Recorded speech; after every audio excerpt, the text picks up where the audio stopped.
Fala, Dev. Hoje eu separei aqui então um momento para que a gente converse um pouco sobre o mercado de trabalho, tentando entender quais são as reais possibilidades, quais são os formatos de trabalho, quais são as habilidades que o mercado requer da gente e como a gente faz para se posicionar estrategicamente dentro do mercado.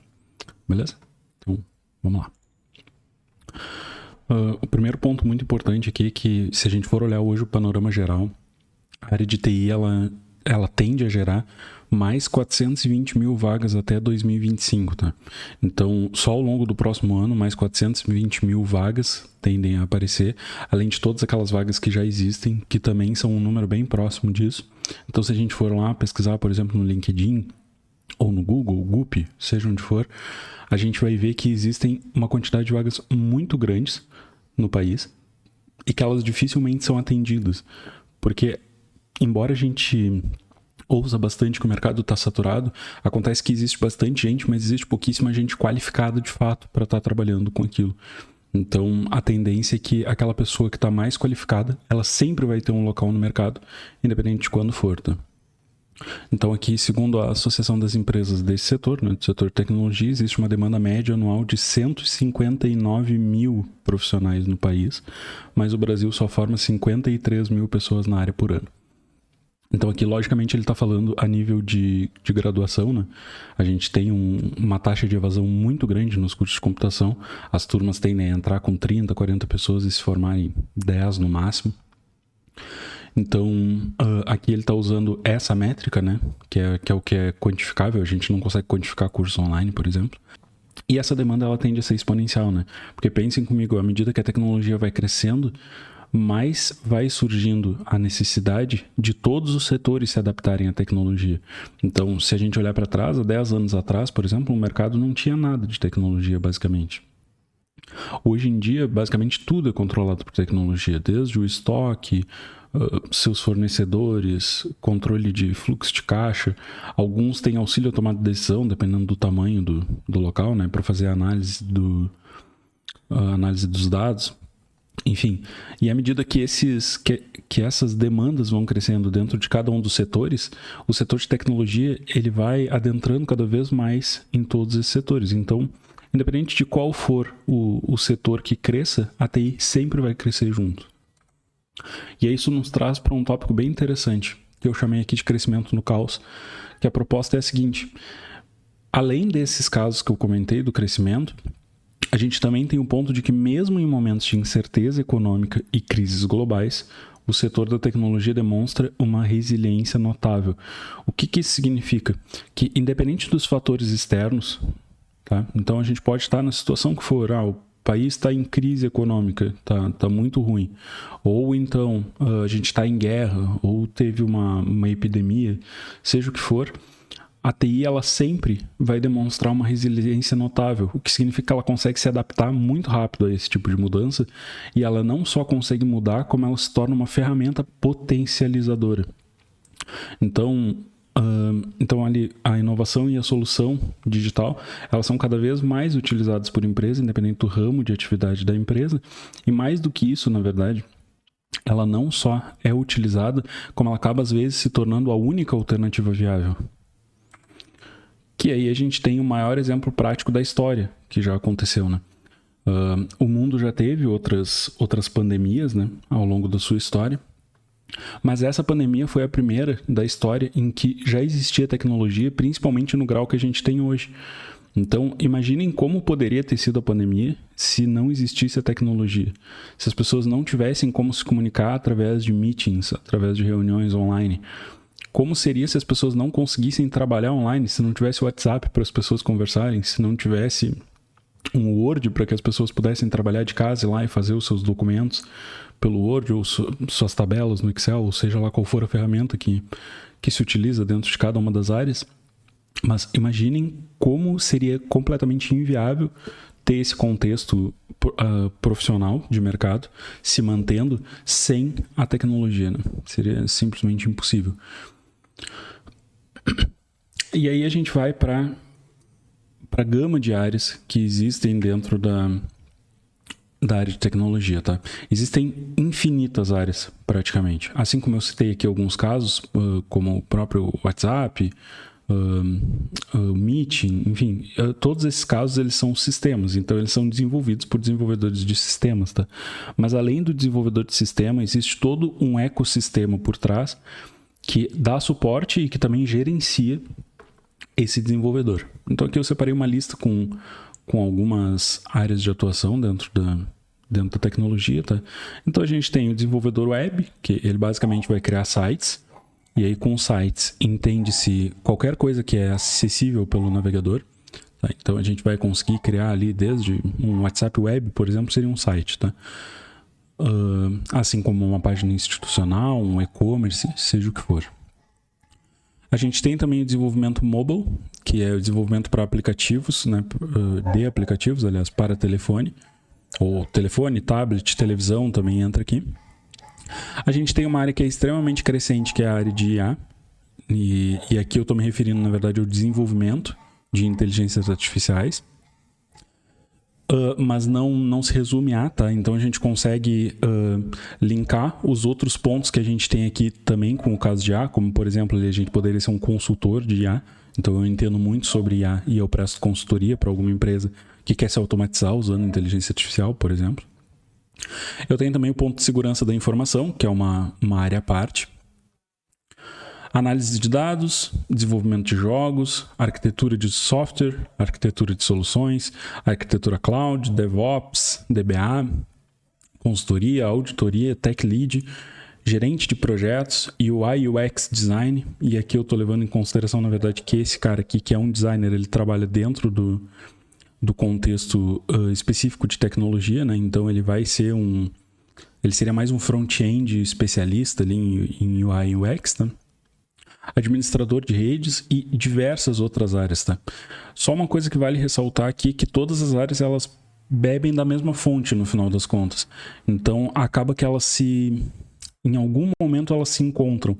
Então, por exemplo, o desenvolvedor web, ele vai saber um pouco de segurança, ele vai saber um pouco de arquitetura de software, ele vai saber um pouco de banco de dados ali, diferente do caso do DBA, que é um especialista, ele vai saber um pouco, então ele vai saber um pouco, talvez, sobre UI e UX.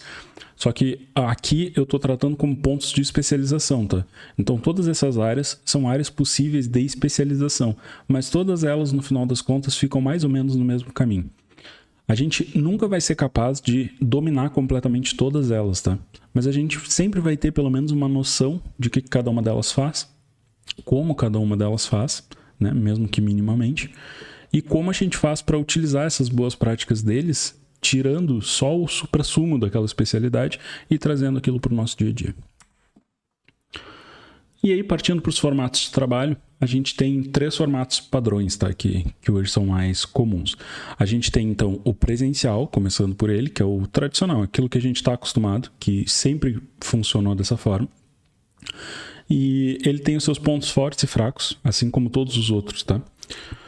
Mas aqui, então, eu elenquei da seguinte forma. Os passos positivos de se trabalhar presencialmente primeiro, a gente tem uma comunicação cara a cara, e que isso ainda é uma necessidade, principalmente por uma questão cultural. Então a gente ainda tem muito a cultura de precisar estar ali, de ter aquele olho no olho, de apertar a mão da pessoa, tá? Então isso não é necessariamente obrigatório para que a coisa funcione. Só que culturalmente a gente ainda é muito acostumado com essas tendências. Então isso acaba se tornando uma vantagem dentro do presencial. Um outro ponto também é a estrutura e rotina, que assim como o primeiro ponto, ele não é uma questão obrigatória. Eu não preciso ter uma rotina de trabalho, uma estrutura de trabalho para que a coisa funcione. Então, eu preciso necessariamente bater o ponto às 8 horas da manhã e parar ao meio-dia e voltar a 1 e parar às 5, 6? Não preciso. Só que essa rotina, ela traz consigo uma certa disciplina para quem não tem autodisciplina. Então, a pessoa consegue entender melhor e dividir melhor também o pessoal do profissional, principalmente. Então, dentro dessa estrutura, as coisas acabam ficando mais claras, tanto para a gente quanto para quem olha de fora. Tá? Que a gente vai conversar um pouco sobre isso lá no presencial, mas quando a gente está em casa, por exemplo, mesmo que a gente esteja trabalhando e a gente tenha a nossa disciplina de ter uma rotina de trabalho, as pessoas de fora, elas veem a gente em casa e elas não necessariamente entendem que a gente está dentro da nossa rotina de trabalho. Então, isso é uma vantagem do presencial. O terceiro ponto ali é o acesso a recursos. Então aqui, falando de recursos da empresa, né? Então a empresa tem um notebook, tem um projetor, tem uma sala de reuniões, tem material de escritório, seja lá o que for, eu tenho acesso a esses recursos. Como eu estou no mesmo prédio que esses materiais, eu consigo simplesmente levantar da minha mesa e ir até ali pegar os materiais que eu preciso e voltar. Ou imprimir alguma coisa, enfim, supondo que eu não tenho uma impressora em casa. E um outro ponto também é a cultura corporativa. Que como está todo mundo no mesmo local, se compartilha o mesmo prédio, né, o mesmo ambiente físico, acaba se tornando mais fácil fazer eventos mais pontuais, assim, mais diários. Então, fazer um café, por exemplo, em que todo mundo se reúne, vamos fazer uma reunião e aí, né, depois vamos fazer um coffee break ali no meio da reunião e aí vamos comprar uns salgadinhos, vamos fazer um café, enfim. Né? Essas questões elas acabam facilitando para gerar essa união dentro do time. E aí essa cultura corporativa ela acaba sendo muito mais fácil de se fazer dentro do mundo presencial. Já quando a gente vai para o remoto ou para o híbrido, a gente vai ver que isso continua sendo feito, na verdade. Só que ele acaba sendo um arremedo, ele acaba sendo uma cópia, uma tentativa de cópia de replicar esse ambiente de cultura corporativa local dentro do digital. Tá? Mas isso é uma vantagem em relação do presencial em relação aos demais. E aí quando a gente vai para os pontos negativos, né, ali para os contras, eu elenquei 2 pontos aqui que o primeiro é o mais comum para todo mundo, né, que é o desafio de deslocamento. Então, se eu pego o trabalho, por exemplo, como eu dei o exemplo anterior, às 8 horas da manhã, e eu preciso pegar um ônibus e 2 metrôs, por exemplo, para chegar no trabalho, e eu levo 2 horas para fazer esse trajeto, às 6 horas da manhã eu tenho que estar na parada de ônibus. Então, às 5 horas da manhã, mais ou menos, eu tenho que estar em pé para conseguir levantar, tomar um banho, tomar um café, escovar os dentes e conseguir chegar, me deslocar ainda até a parada de ônibus, né? Eu vou levar lá as minhas 2 horas e meia, mais ou menos, levando esse deslocamento a pé até a parada em consideração. Eu vou levar mais ou menos 2 horas e meia de ida, 2 horas e meia de volta. Isso me consome 5 horas do meu dia, que é um percentual muito grande, né? E mesmo que eu não dependa necessariamente de ônibus ou de metrô, eu tenho o meu carro, eu tenho a minha moto, eu vou me deslocar até lá, eu vou levar, vamos supor, 1 hora de deslocamento. Mesmo assim, eu preciso acordar com um certo tempo de antecedência, né? Eu preciso ter um planejamento prévio maior. E aí eu vou, me locomovo até lá, levo a minha 1 hora fazendo isso e volto. Então, eu perdi ele pelo menos 2 horas, 2 horas e meia. Tá? Então, isso acaba sendo uma desvantagem em relação aos outros modos de trabalho, em que isso não necessariamente vai acontecer, ou vai acontecer com uma frequência muito menor, como é o caso do híbrido. E aí o segundo ponto, aqui para a nossa área, na verdade, isso aqui até pesa talvez um pouco mais do que para as outras, tá? Porque são os estímulos externos. Porque o que acontece aqui? Como a gente já viu, e a gente vai continuar falando isso durante muito tempo ao longo do processo, isso vai acabar virando quase que um mantra do curso, né? A gente trabalha como resolvedores de problemas. Então, e resolver problemas não é uma tarefa simples, é uma tarefa mental, é uma tarefa que pode gerar um certo desgaste e que ela requer uma concentração muito grande. Então, eu estou ali prestando atenção naquilo, eu preciso conseguir resolver, eu tenho um prazo para cumprir, eu tenho metas para cumprir, seja como for. Qualquer estímulo externo, como por exemplo, eu tenho 2 colegas do lado que já terminaram as tarefas que eles deveriam fazer e aí eles decidem se juntar ali do lado da minha mesa e ficar conversando. Ou então a gente trabalha dentro de um setor e aí uma das pessoas decide que vai ouvir música sem fone de ouvido.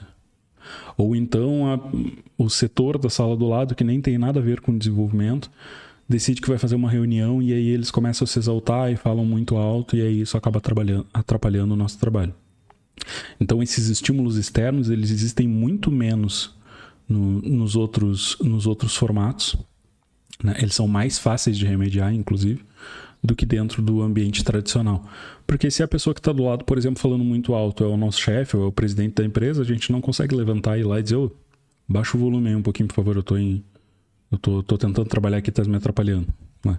Mas já se eu estou em casa e o meu marido, minha esposa, o meu filho, minha mãe, minha avó tá fazendo muito barulho, eu consigo levantar e ir até ali e dizer: por favor, eu estou tentando trabalhar ali, consegue só baixar um pouquinho o volume? E deu, já é outro cenário completamente diferente, né?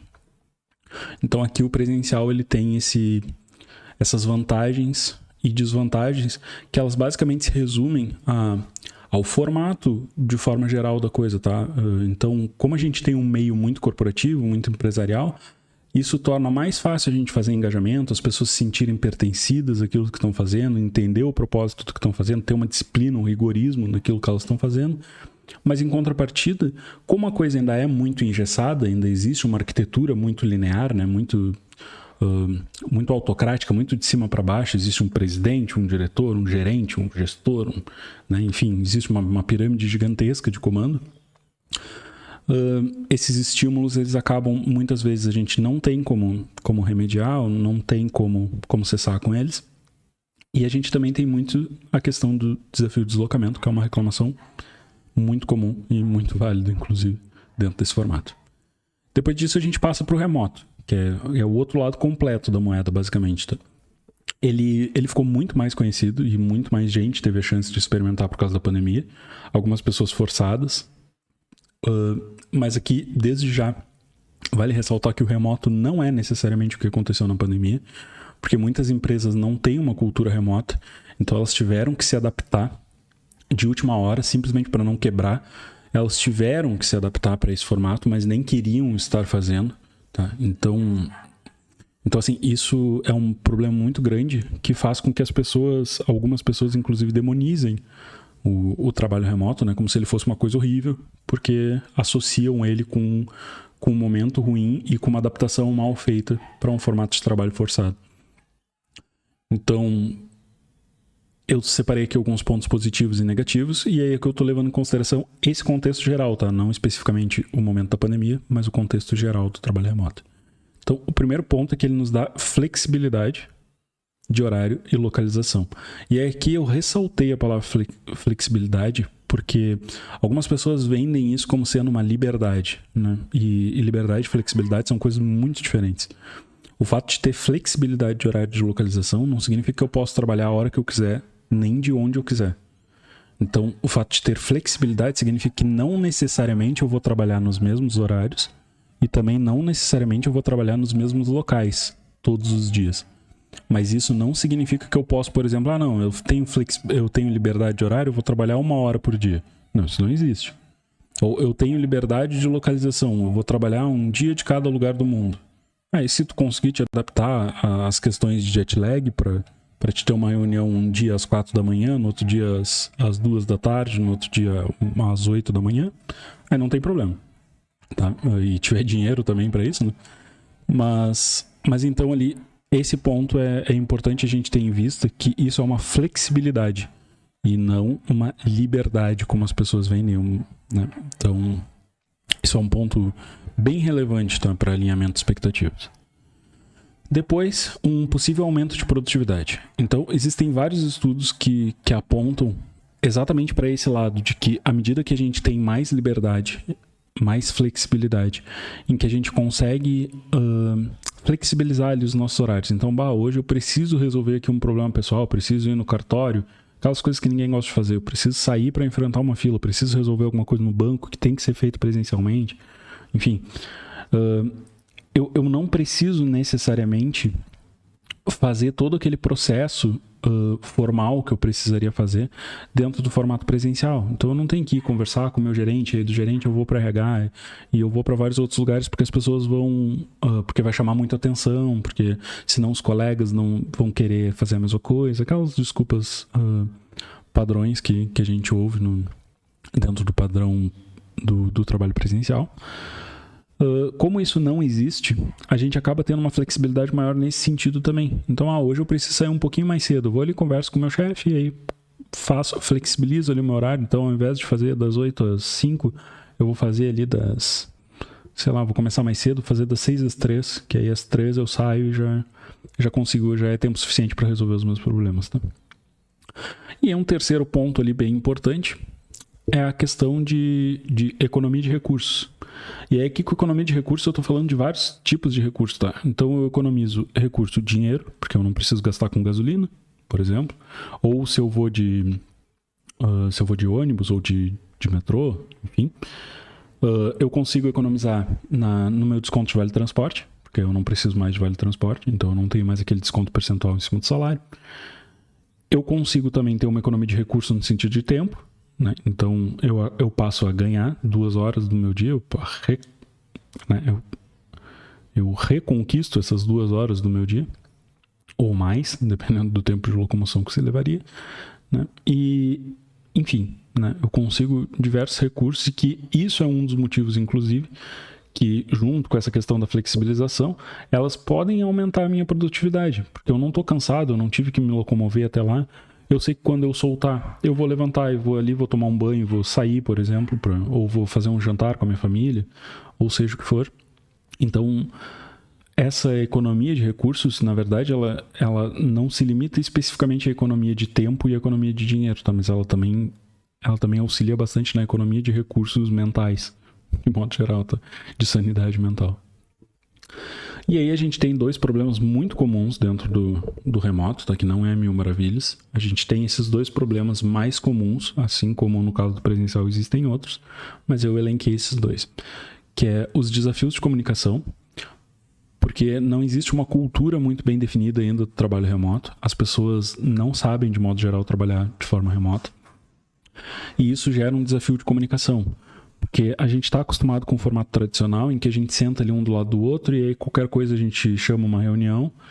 E então a gente passa mais tempo em reunião do que trabalhando, que é uma coisa muito ruim para a produtividade, mas é uma coisa muito boa para a comunicação, porque a gente acaba sabendo tudo o que está acontecendo, mesmo que não esteja acontecendo muita coisa, porque a gente não tem tempo de produzir. Mas dentro do trabalho remoto, isso não é tão comum. Então a gente tende a ficar mais tempo de fato produzindo, mas a gente se comunica pouco. E aí isso pode inclusive gerar alguns problemas de produção, porque aí eu estou produzindo uma coisa porque eu sei que tem que ser feito, e aí a outra pessoa que trabalha comigo está produzindo aquela mesma coisa. Então a gente acaba desperdiçando tempo, desperdiçando recursos de modo geral, e então isso acaba se tornando um problema bem latente, assim, e ele é bem mais comum do que deveria, tá? Dentro desse formato. Então, quando a gente for lá na frente conversar sobre o formato remoto e mais a fundo sobre como trabalhar de forma remota, como montar uma cultura remota, a gente vai ver que o desafio de comunicação ele é um dos pontos mais importantes, assim, que existem várias técnicas, inclusive, para que a gente consiga sobrepor esse problema, mas ele é um problema muito latente, tá? E o segundo ponto aqui, o equilíbrio entre pessoal e profissional, que assim como eu já tinha citado superficialmente antes, existe um problema muito grande das pessoas à nossa volta, principalmente, e a gente também, mas mais as pessoas à nossa volta, conseguirem fazer essa distinção entre o pessoal e o profissional, tá? Então, para quem trabalha home office, precisa ter uma certa imposição, né? E para isso também precisa ser muito claro sobre as coisas. Então a gente precisa conversar com as pessoas que moram junto com a gente, ou as pessoas que fazem parte do nosso convívio, para explicar para elas, quando eu estiver aqui dentro de casa, dentro da minha casa, eu estiver aqui no meu escritório, que aí é um outro ponto que a gente já conversa, mas quando eu estiver aqui dentro do escritório, eu estiver com o meu fone de ouvido, não adianta me chamar, que eu não vou responder. A menos que a casa esteja pegando fogo, não me chama. Aí resolve aí, se não der de resolver, espera eu terminar, que assim que eu terminar, ou quando eu levantar para tomar uma água, me avisa que aí eu computo aquilo e assim que eu puder fazer eu faço. Isso é um ponto muito importante, porque diferente do mercado tradicional, onde a gente vai estar lá dentro da empresa e as pessoas não têm acesso a gente, como a gente está em casa, a gente parece muito acessível. E as pessoas têm esse problema para distinguir, para discernir esses 2 pontos. Porque a gente está sentado ali no mesmo computador que a gente usa para assistir uma série, no mesmo computador que a gente usa para jogar algum jogo, enfim, a gente está ali sentado trabalhando. Então as pessoas têm essa dificuldade. E a gente também tem essa dificuldade, tá? Então por isso que eu citei ali, inclusive, o fato de estar dentro do escritório. Porque isso é uma prática muito comum e muito indicada quando a gente está trabalhando com remoto, é a gente ter um escritório. Não significa que eu preciso ter uma peça gigantesca com toda uma estrutura, com cadeira gamer, com uma mesa que sobe e desce, 8 telas, tá? Não é isso que eu estou dizendo, não precisa de nada disso. O que a gente precisa é ter uma separação entre o nosso ponto de lazer e o nosso ponto de trabalho. Tanto para que a gente consiga entender, para que o nosso cérebro entenda que, não, agora, quando eu sentar aqui nessa cadeira, eu vou trabalhar. e ter um outro momento que eu entenda, não, ok, eu não estou trabalhando, eu posso ter o meu momento de lazer. Então, se eu não tenho esse espaço, essa estrutura física para isso, o que eu posso fazer? Eu só separo, literalmente, as duas coisas. Então, eu já vi exemplos, por exemplo, de pessoas que pegam uma mesa e deixam uma cadeira de cada lado. E aí, quando eu tô de um lado, eu tô trabalhando, quando eu tô do outro lado, eu tô no meu momento de lazer. Tá? E aí, quando eu vou trabalhar, eu só giro o monitor para lá, para aquele lado, as pessoas já sabem, quando eu tô sentado ali, eu não posso fazer isso. Tem um caso também que eu ouvi que eu achei muito interessante de um colega, que ele comenta que quando começou a trabalhar remoto, ele precisava colocar, ele levantava todos os dias, ia lá, tomava banho, escovava os dentes, tomava um café, e aí botava terno, e aí ia pro computador trabalhar. Porque aí, quando ele tava de terno, o cérebro dele conseguia identificar, e ele conseguia dizer para ele mesmo, e as pessoas conseguiam identificar, que ele tava trabalhando, que naquele momento ele não deveria ser importunado, né? E a gente vai para o último formato, que ele surge como uma solução para tentar remediar os problemas daqueles dois pontos, né? Dando uma flexibilidade maior, garantindo que a pessoa consiga ficar um tempo ali em casa, né? Com uma flexibilidade de horário. Então, por exemplo, se define lá dentro de um acordo que, dentro do híbrido, né? Então, dos 5 dias da semana que tu vai trabalhar, 2 eu preciso que tu venha aqui na empresa, os outros 3 tu pode trabalhar de onde tu quiser. Então, tem essa certa flexibilidade de horário, tu combina ali com o chefe quais são os momentos que tu vai trabalhar. Ele tem uma delimitação bem clara entre o pessoal e o profissional, mas que também é um pouco perigosa, tá? Porque o que acontece? Como eu tenho meu momento de trabalho e eu tenho meu momento em casa, fica mais fácil de traçar essa linha, né? Só que o que acontece? O nosso cérebro ele pode identificar que se eu trabalho 3 dias em casa, 2 dias no trabalho, e eu faço a delimitação clara entre pessoal e profissional de que eu estou trabalhando quando eu estou no trabalho, eu vou passar a trabalhar 2 dias por semana, na verdade. E aí isso é um problema, porque a proposta do híbrido não é isso. É um problema para mim e para a empresa, porque eu não vou estar produzindo, que é um problema para a empresa, e eu também não vou estar produzindo, né? Eu não vou estar trabalhando, e isso é um problema para mim, porque me gera uma certa estagnação. Então, se eu não estiver fazendo ali no dia a dia, trabalhando, se eu não estiver exercitando o meu cérebro no dia a dia, o cérebro é um músculo, então ele vai atrofiar. Assim como uma pessoa que faz academia e para de fazer, ela vai ganhar peso de novo, vai perder os músculos. Pra gente é a mesma coisa. Então a gente tá ali pensando o tempo todo, tá tentando solucionar problemas. E aí a gente para com isso, o cérebro ele murcha, de forma figurada, mas ele murcha, ele para de fazer o esforço que ele fazia, e isso faz com que a gente dê alguns passos atrás. Quando a gente for voltar, a gente precisa aquecer de novo. Tá? Um terceiro ponto que é interessante é uma manutenção de uma cultura organizacional, porque aí fica mais fácil. Se a gente colocar ali, vai ser 3 dias em casa e 2 dias no escritório. Só que um desses dias do escritório é fixo. Tá? Então, tu vai trabalhar, por exemplo, em casa os dias que tu quiser, mas tu tem que ir na empresa na sexta-feira e em algum outro dia da semana. Tá? Então, o que isso significa? Na sexta-feira, se essa regra vale para todo mundo, na sexta-feira toda a empresa vai estar lá. Então eu consigo fazer uma manutenção da cultura corporativa, que aí entra aquele ponto positivo lá do tradicional. Eu consigo nas sextas-feiras fazer as reuniões, por exemplo. Eu consigo usar a sexta-feira para fazer um coffee break, para fazer alguma coisa que levante a moral do time, ou seja como for. Então a manutenção ela acaba ficando tão fácil quanto seria no presencial. Então, e aí depois a personalização individualizada também, que aí entra esse ponto. Então se eu tenho essa flexibilidade, um dos dias que eu vou trabalhar é na sexta, mas o outro é em aberto, então eu consigo fazer isso de forma individualizada. Eu tenho que resolver um problema no banco e isso tem que ser feito na segunda. A outra pessoa tem um outro problema para resolver que vai ser feito na terça, o outro na quarta, o outro na quinta. Enfim, a gente consegue fazer isso de forma individualizada e aí a gente consegue garantir que a pessoa vai conseguir ter essa liberdade que ela precisa. E a gente, enquanto empresa, vai conseguir ter também sempre um time ali, de forma diminuta, mas a gente sempre vai ter um time produzindo em todos os momentos. De forma presencial, no caso. E aí depois, os pontos negativos dele.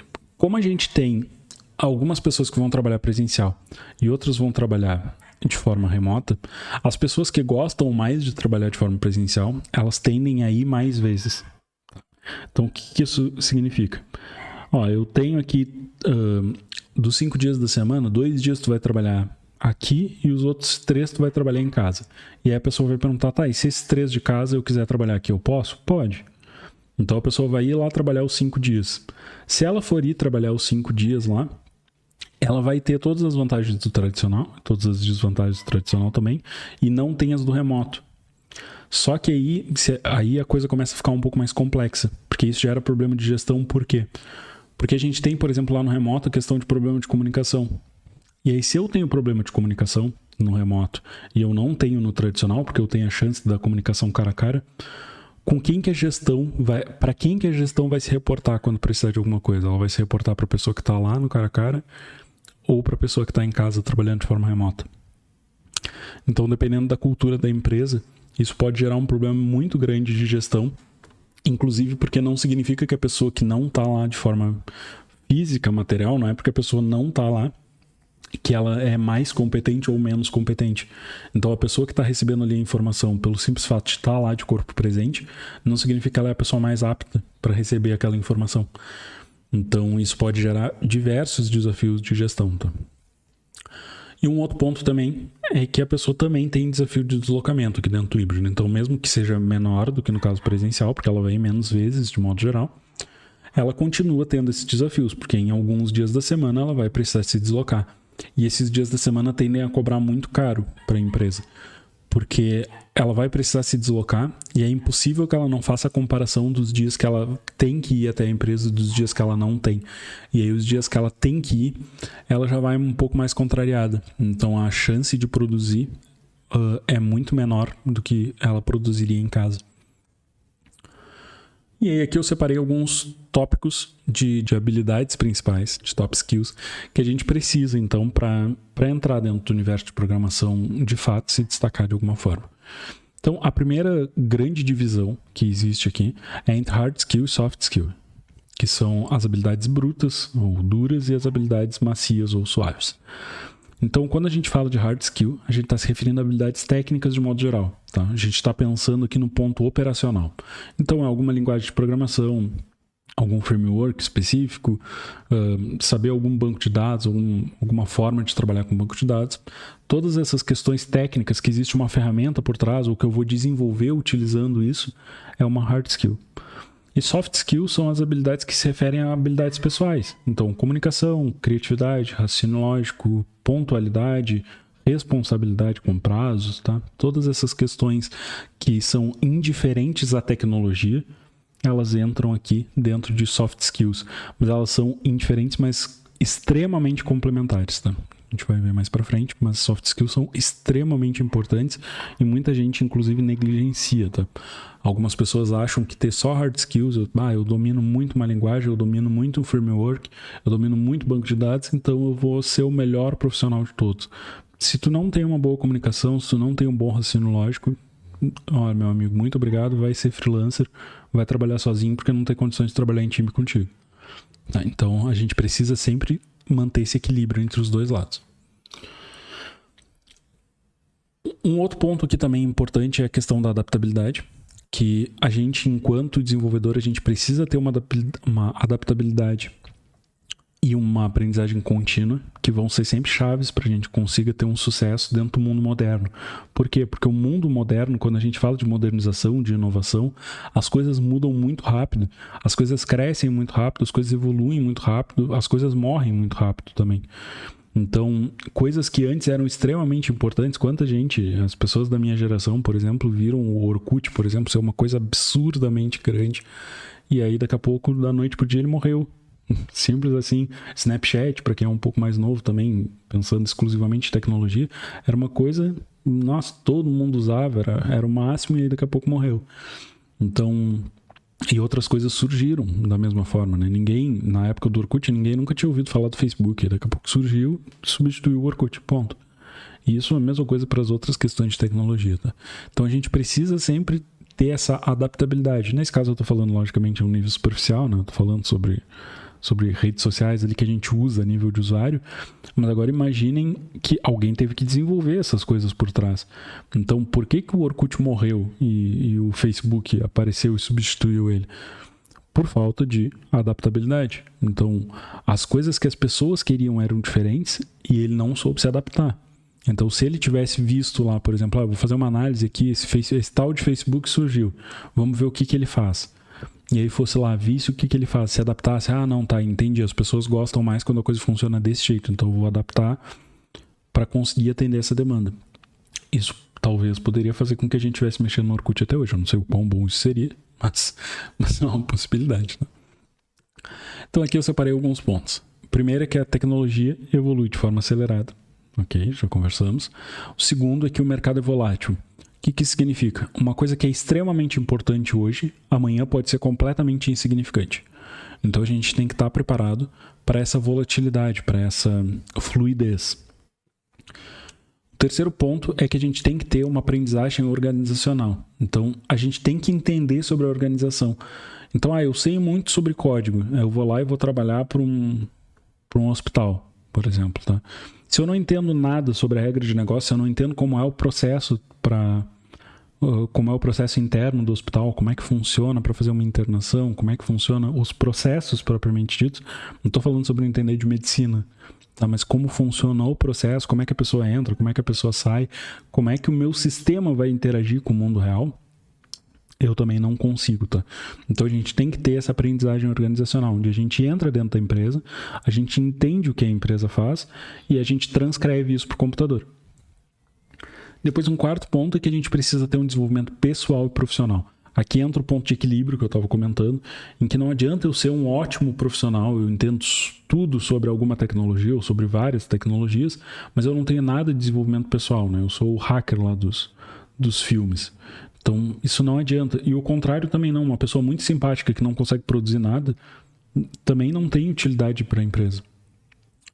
Então, a gente sempre tem que ter esses dois pontos sempre pendulados. A gente tem que colocar um pouquinho de peso de um lado, um pouquinho do outro, um pouquinho de um lado, um pouquinho do outro para manter a balança sempre equilibrada. E um último ponto é a resiliência e a capacidade de resolver os problemas. Então, resiliência aqui no sentido da gente conseguir se adaptar. Então, deu errado, ok, deu errado, eu não sou casado com os meus problemas. O problema aconteceu, eu deixo ele de lado, passo para o próximo. Tá? Não é até que a morte nos separe. E a capacidade de resolver os problemas, porque os problemas eles vão aparecer. Eu tenho que ter capacidades criativas de conseguir resolver esses problemas. Todos esses pontos, eles comprovam que ser adaptativo e antifrágil, eles não são mais uma vantagem competitiva. O que isso significa? Há algum tempo atrás, ser uma pessoa adaptativa era considerado uma das soft skills mais importantes, né? Hoje em dia, se a gente não for adaptativo, se a gente não se adaptar com facilidade, se a gente não for antifrágil aqui nesse contexto não é a ideia de ser forte, propriamente dito, tá? Mas é a ideia de não quebrar com qualquer coisa. Então, eu não posso simplesmente desmoronar quando alguma coisa acontecer, eu não posso surtar quando alguma coisa acontecer. Aconteceu um problema, eu tenho que ser frio e calculista, eu respiro fundo, não é que não vai me impactar, vai. Não é que não vai me dar medo, vai me dar medo, mas eu vou com medo mesmo. Então, eu respiro fundo e digo, ok, vamos entender, vamos por partes. Aí a gente pega aquele problema gigante, quebra ele em vários problemas menores e vai resolvendo os problemas menores. Mas eu não posso congelar. Isso é ser antifrágil nesse contexto. E isso não é mais uma vantagem competitiva como já foi em outros momentos. Por quê? Porque antes o mercado ele era mais frio, ele era mais devagar, né? Então, ser adaptativo era uma coisa, esse cara é muito, muito vanguardista, muito pra frentex, né? O cara é muito, muito visionário. Hoje em dia, se a gente não for um pouco visionário, pelo menos, o mercado nos passa por cima. É isso, a coisa acontece muito rápido. Se a gente não conseguir se adaptar a essa mudança, a gente fica para trás e ponto. E depois que a gente já está para trás, a gente conseguir correr atrás até alcançar é muito mais difícil. Então a ideia é que a gente sempre consiga manter esse equilíbrio entre os dois pontos e que a gente vá tendo esse aprendizado contínuo e adaptativo. Então eu não sou casado com as minhas convicções. Então eu gosto muito de Python. Hoje Python é a linguagem do momento. Eu gosto muito de Python. Daqui a pouco surge uma outra linguagem que vai ser melhor do que o Python para fazer o que ele faz. Então eu tenho que conseguir me adaptar. E aí o que é o se adaptar nesse contexto? E o que é ter essa... Eu tenho que ter esse jogo de cintura, tá? Então, eu gosto muito do Python. Surgiu essa outra linguagem que é melhor, eu vou dar uma olhadinha. Não significa que eu vou sair do Python. Porque, pô, o Python eu já domino, eu vou sair para virar um especulador lá, para aprender do zero uma outra coisa. Não, isso vai diminuir a minha produtividade, enfim. Mas aí daqui a pouco isso começa a crescer muito. Aí, não, tá. Daí tem que começar a me chamar a atenção. Eu vou dar uma olhada, vou começar a fazer correlações entre os dois, vou fazer uns projetinhos menores usando essa linguagem, para ir me acostumando. Por quê? Porque eu não posso me apegar às minhas convicções. Então, se a minha convicção é que Python é a melhor coisa que existe, que resolve todos os problemas, no momento que alguma coisa melhor do que ele aparecer, eu tenho que abrir mão das minhas convicções e me adaptar. E o aprendizado contínuo é exatamente esse passo a passo para que isso aconteça. Então, é contínuo porque não é da noite para o dia. Então, surgiu essa outra linguagem, eu vou largar o Python e vou ir para essa linguagem? Não, mas eu vou devagarzinho até o momento em que eu vou estar adaptado para usar as duas. E aí, não deu certo, ok, eu volto. Isso é adaptação. E aí, deu certo, então tá, então eu migro. Ou eu faço parte, enfim. Depois, a questão do posicionamento profissional.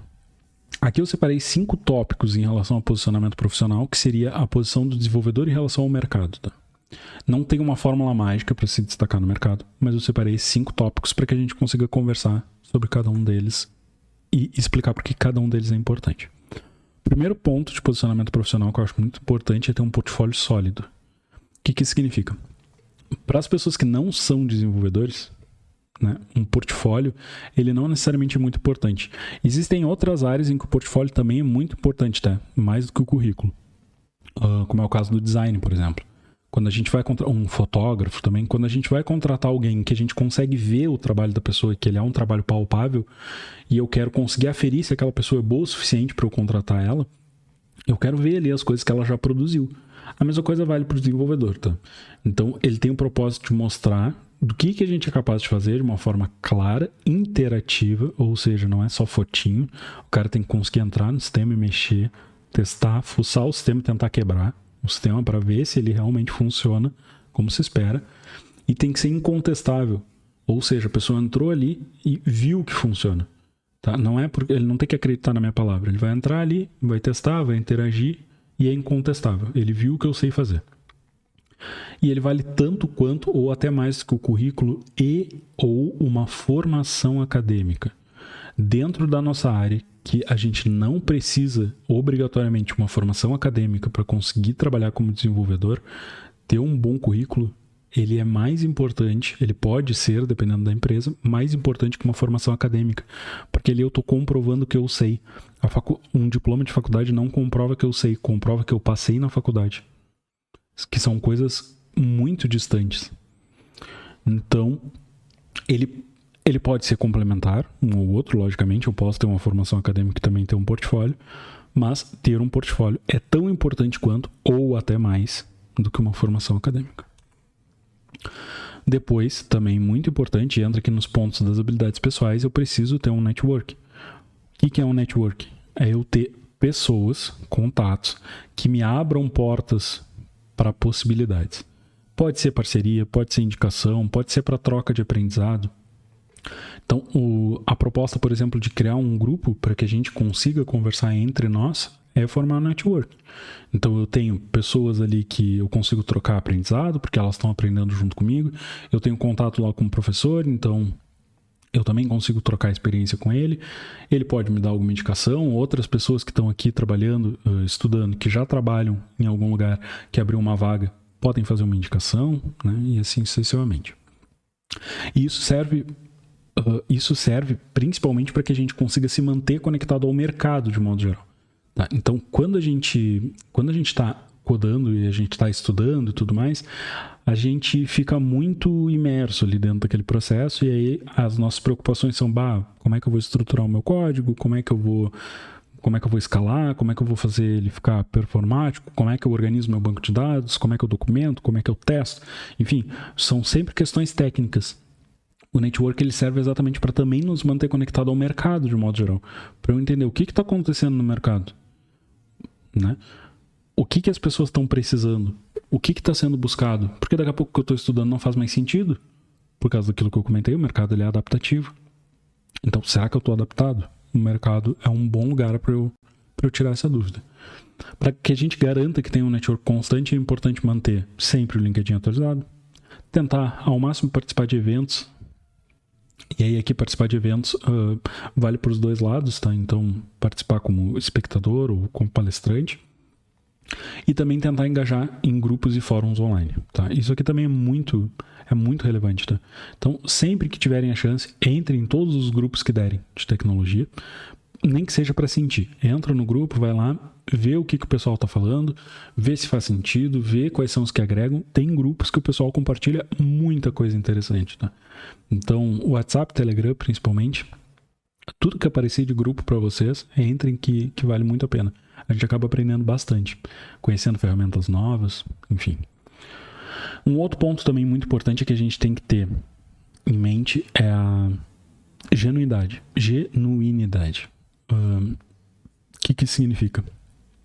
Eu não tenho que me adaptar para falar aquilo que a pessoa quer ouvir. Isso é uma coisa muito comum, é um erro muito comum, principalmente para quem está começando, tá? O importante ali é eu ser eu mesmo. Porque se eu estou conversando com uma pessoa e aquilo vai me gerar alguma interação ali, que em algum momento poderia me gerar uma indicação ou uma parceria, ou seja o que for, eu não consigo manter uma máscara por muito tempo. Então, não façam isso. Se forcem, tá? Isso não é uma coisa maldosa, isso acontece de forma natural. Mas a gente precisa se forçar a não permitir que isso aconteça. Então, a gente tem que ser sempre transparente nas nossas conversas, tentando ser o mais genuíno possível, porque isso é o que vai aparecer no dia a dia. E aí, se a pessoa gostar daquilo que ela viu, perfeito, a gente fecha ali a nossa parceria, ou fecha um contrato ali dessa indicação. Mas não mintam para agradar os outros, tá? Porque é insustentável e vai sujar o nome de vocês dentro do mercado. E um outro ponto também muito importante é sempre oferecer ajuda. Sempre que for possível, ofereçam ajuda. Então, alguém está com alguma dúvida sobre alguma coisa e eu sei resolver, vai lá, chama aquela pessoa e diz, vamos no Discord ali, ou me chama no WhatsApp aqui, vamos trocar uma ideia aqui. Qual é o problema que tu tá? Como é que eu posso ajudar? Porque assim, isso é uma coisa cíclica, tá?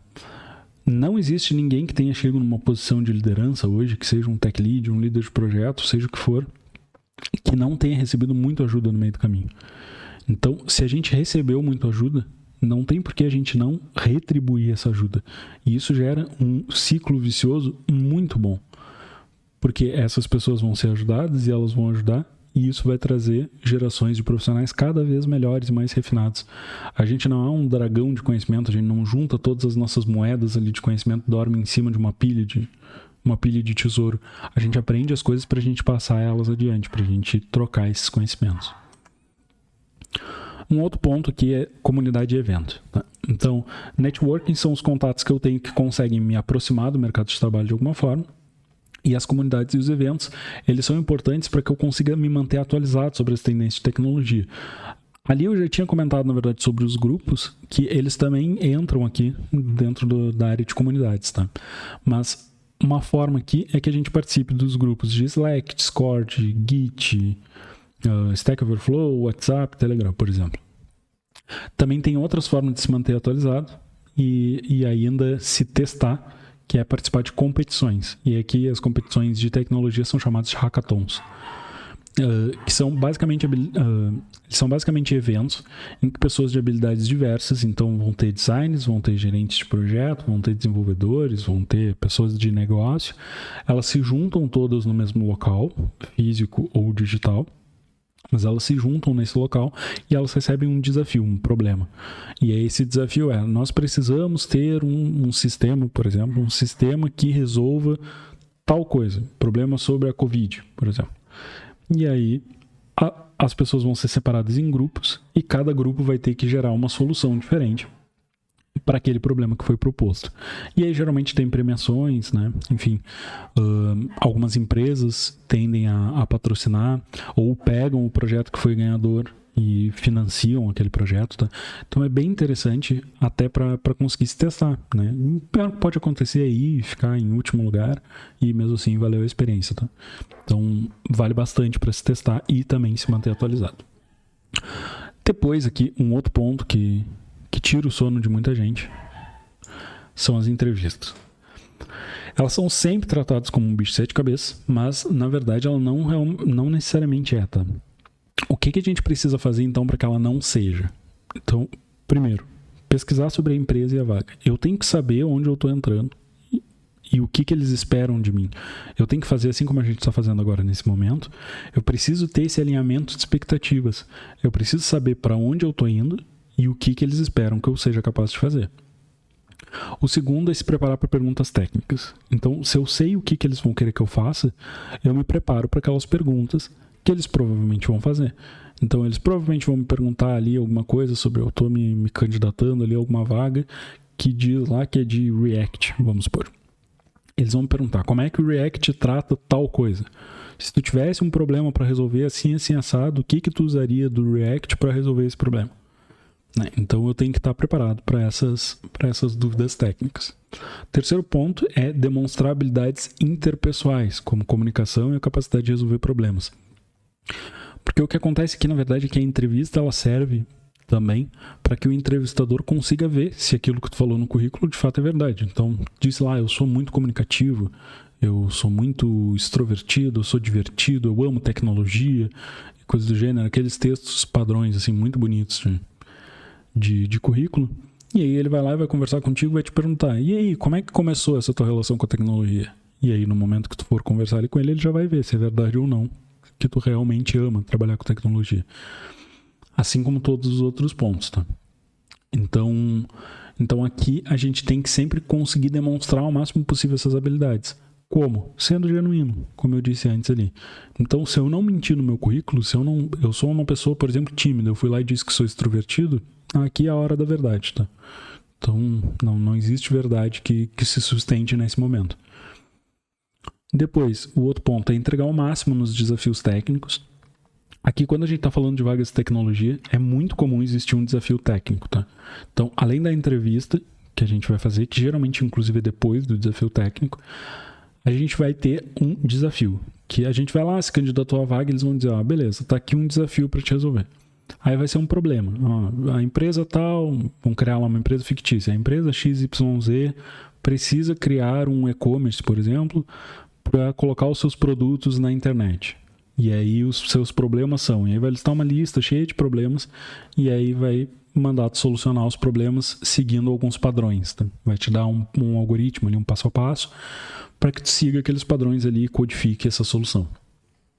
Então, sempre entrega o máximo, tá? Então, pensa assim, vamos supor que o prazo seja 1 semana para fazer aquele projeto, tá? Se eu tenho 1 semana e eu estou procurando emprego, eu não estou fazendo outras coisas, eu vou ficar 1 semana fazendo esse problema, resolvendo esse problema. Então eu vou sentar ali, eu vou resolver o desafio, eu não vou deixar para a última hora e eu vou fazer o máximo possível, porque vai ser um sacrifício que vale a pena. Eu vou ficar ali 1 semana fazendo para depois eu ter um emprego, eu ter uma estabilidade financeira, eu ter, enfim. E o outro ponto, que inclusive está em destaque, porque ele vale para todos os outros, é ser sincero e humilde em todas as etapas. Então, quando eu for pesquisar sobre a empresa e a vaga, eu tenho que entender se de fato eu estou dentro daquele perfil. Eu tenho que ser sincero. Então, tem uma vaga lá para desenvolvedor sênior. Eu comecei a trabalhar agora, mês passado. Eu posso me candidatar a essa vaga? Pode. Mas eu estou sendo sincero? Não. Eu estou sendo humilde? Não. Não, tá mentindo para ti mesmo e mentindo para o entrevistador, tirando o tempo de todo mundo. Me preparar para perguntas técnicas, então eu tenho que ser sincero, mas aqui ser sincero não é se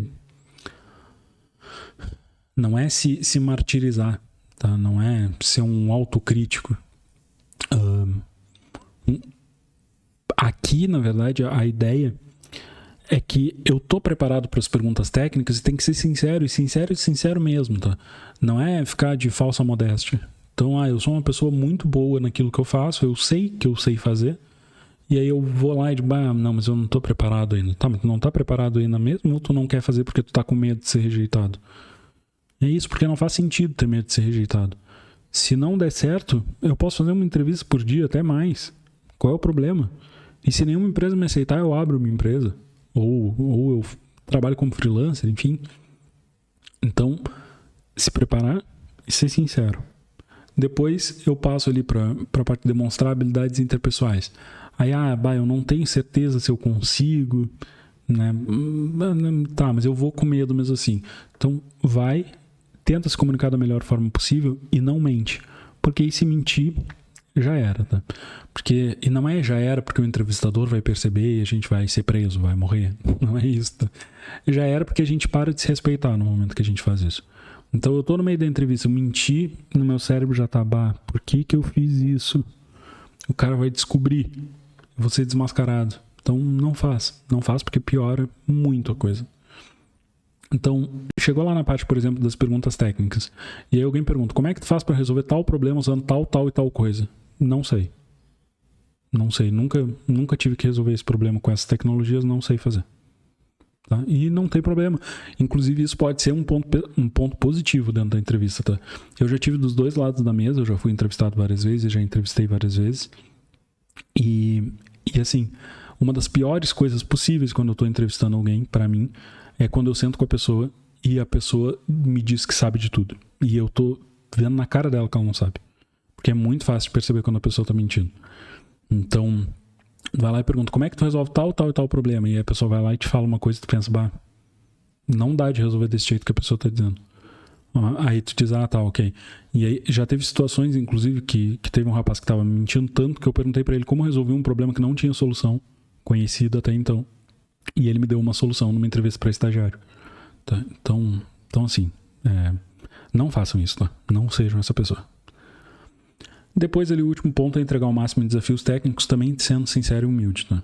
Então, com sinceridade. Chegou lá na finaleira ali, chegou perto do prazo final.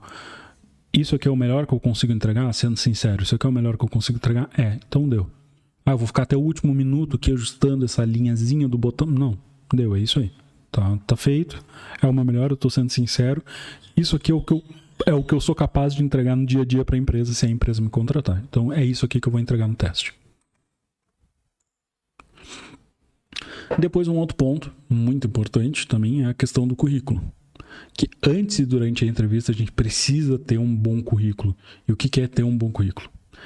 Primeiro ponto é que eu preciso fazer adaptações para cada aplicação. Tá? Então eu não posso, não existe um currículo bala de prata, tá? Eu tenho um currículo ali que ele vale para todas as vagas. Não, eu vou ajustar o meu currículo para cada uma das vagas que eu for me candidatar. Por quê? Porque eu não vou sair metralhando um monte de vaga, eu não vou tirar para todos os lados.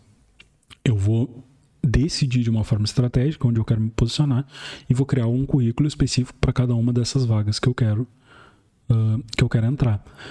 E por que eu vou fazer isso? Porque eu vou mentir em cada uma delas? Não, porque eu vou ajustar os pontos conforme o grau de prioridade que aquilo tem para aquela empresa. Então, se eu sou, por exemplo, uma pessoa super comunicativa, eu sou um ótimo comunicador, e eu tenho duas vagas. Uma das vagas é para trabalhar direto com o cliente, como arquiteto de solução, por exemplo, entendendo os problemas do cliente e trazendo isso para o time. O meu trabalho vai ser basicamente fazer a ponte entre os dois lados. A comunicação é muito mais importante do que ela seria, por exemplo, se eu fosse um desenvolvedor web.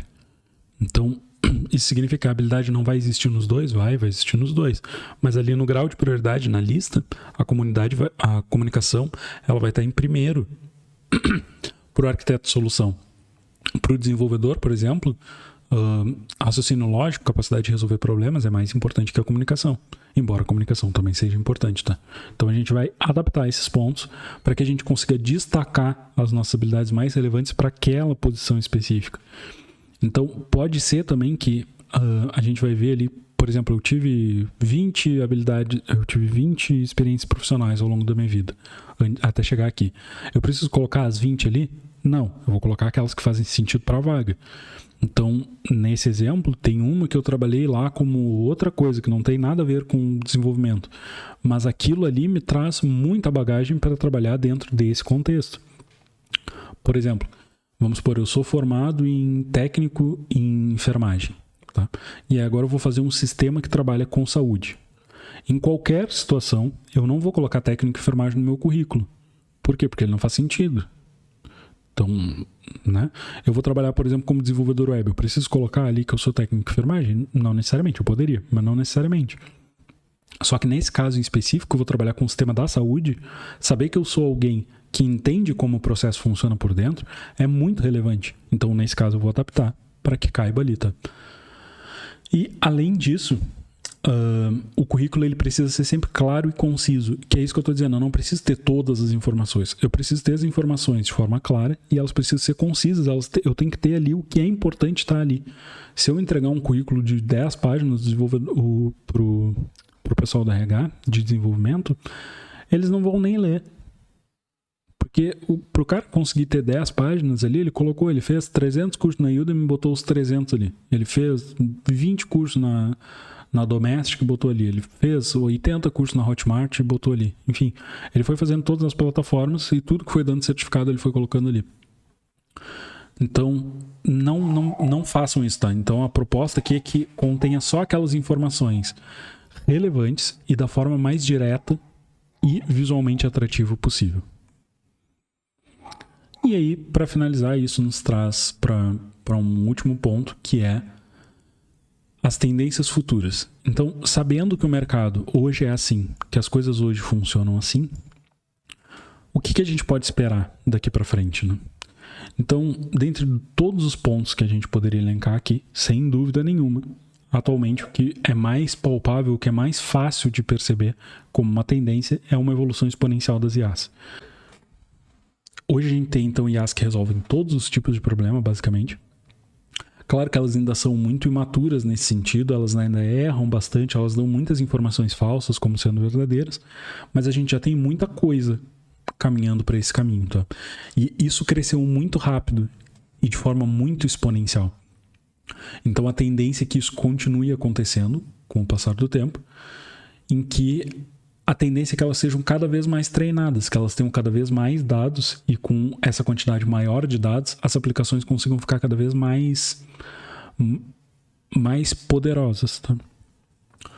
E outros tópicos aqui que certamente merecem uma menção honrosa, né, é blockchain, quando a gente fala aqui de criptomoedas, né, e computação quântica. Também são dois assuntos que aqui, diferente do coach quântico, é uma coisa bem interessante, bem séria e que tende a vir aí pra frente com bastante força e com muita relevância.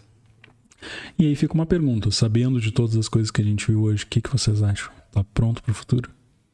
Se ainda não, bora construir. Até a próxima.